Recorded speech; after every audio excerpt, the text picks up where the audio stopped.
প্রতিদিনের হেসেলে আপনাদের সবাইকে স্বাগত।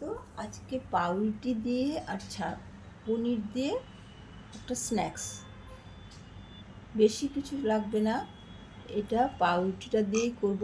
ঘরেই যেহেতু করছি সেই জন্য আর পাউরুটির ধারগুলো আর কাটবো না। আর পনিরটা এরকম পিস পিস করে কাটতে হবে। আর ময়দার ভিতরে একটু গোলমরিচ, নুন দিয়ে ময়দাটাকে একটা ব্যাটার তৈরি করে নিতে হবে। সুন্দর করে একটা ব্যাটার তৈরি করে নিতে হবে।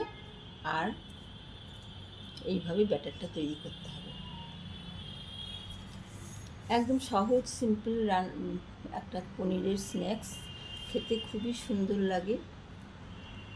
সবসময় এটা ওটা দিয়ে করা, ঘরে যা থাকে তাই দিয়েই করলে সেই জিনিস খুবই সুন্দর লাগে।